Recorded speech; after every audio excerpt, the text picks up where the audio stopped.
Okay, so good morning, good afternoon, good evening. This is Alan Burgos from the hashtag Walk with Lang channel. Welcome and welcome back to our channel. Guys, if you are not yet subscribed to our channel, please do it so now so that you can be a part of this growing family. We are now officially 7,821 subscribers. Thank you so much, guys. God bless you all. Okay, so ang pag-usapan po natin today ay yung ano po, no, decision po ni dating pangalawang Pangulo Leni Robredo. O, no? Pinili na po niya ang Naga City kesa maging senador ng Pilipinas. No? Wini-wish po siya ng kanyang partido ng Liberal Party ng success dun sa 2025 election. Tatakbo po siya bilang mayor ng Naga City dyan sa bayan, sa bayan po nila dyan sa Bicol. No? Ang kanyang asawa ay ang late na asawa niya, ang namatay na asawa niya sa plane crash ay dating naging mayor ng Naga City before po ito maging Department of Interior and Local Government ni Noynoy Aquino na dating Pangulo ng Pilipinas na namatay na. So parehas po silang namatay na. Okay, sa plane crash.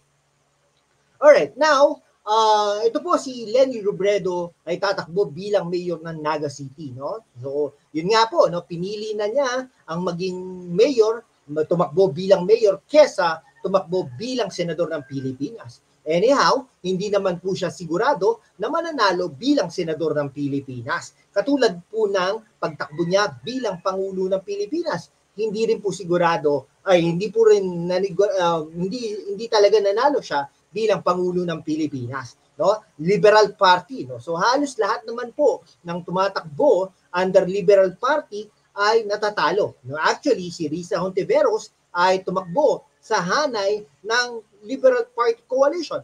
Pero nanalo po siya, pero bahagya ay hindi naman po siya ganun kataasan. Okay? So, prefer po ng dating pangalawang Pangulo na tumakbo bilang mayor ng Naga City kesa nga sa pagtakbo sa Senado sa next year election. No? Siyempre, naman po, no, mas ano po yung executive, kung mapatunayan niya na talagang magaling siya bilang mayor ng Naga City, no, pwede itong maging hudyat ng pagtakbo niya bilang Pangulo muli, no, kung mananalo siya.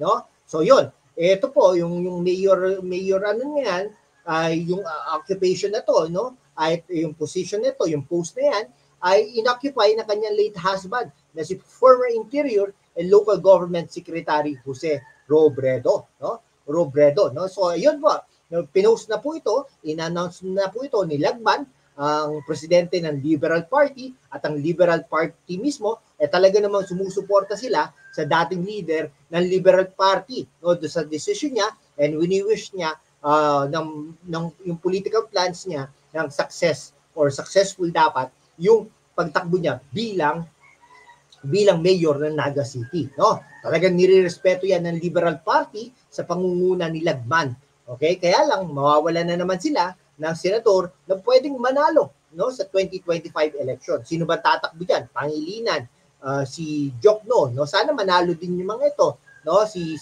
Aquino, no? Pero hindi po natin alam, baka matalo itong mga to. Sana naman may manalo po sa kanila, no? So hangad ng Liberal Party ang tagumpay at pamamayagpag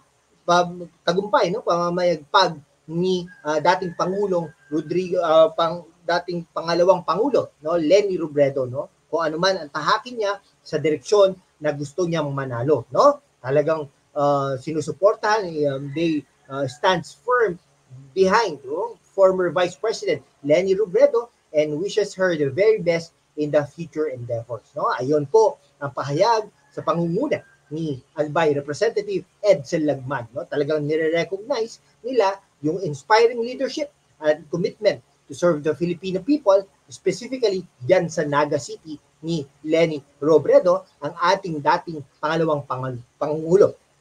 Walang kaduda-duda, no, sa ayon kay Lagman, na anumang paraan ng paglilingkod na ang kanyang pipiliin, Senado o local executive sa Naga City, ay talagang gagawin naman ni dating Vice President Leni Robredo ng buong husay at pagmamalasakit sa Pilipinas at mga Pilipino, no? Kaya lang nga, syempre, kung ano yan, kawalan yan ng Pilipinas sa Naga City, no? Pero alam nyo, nung nagpunta kami dyan sa Naga City, malinis, maganda, no? So sana, mapagpatuloy ni Leni Robredo ang magandang nasimulan ng kanyang asawa dyan sa Naga City. No, kaya lang, no, problema dyan, kung sino man yung incumbent dyan, no, susuportahan niya ni Sara Duterte. No? Ewan ko, no, kung si Leni Robredo, susuportahan niya, si Bongbong Marcos, susuportahan niya si Leni Robredo. Sige, hanggang dito na lang po mga kaibigan ko. Maraming salamat po sa inyong lahat. Okay, kung hindi ka pa nakapag-subscribe, mag-subscribe ka naman. Maraming salamat po sa inyong lahat. God bless you all.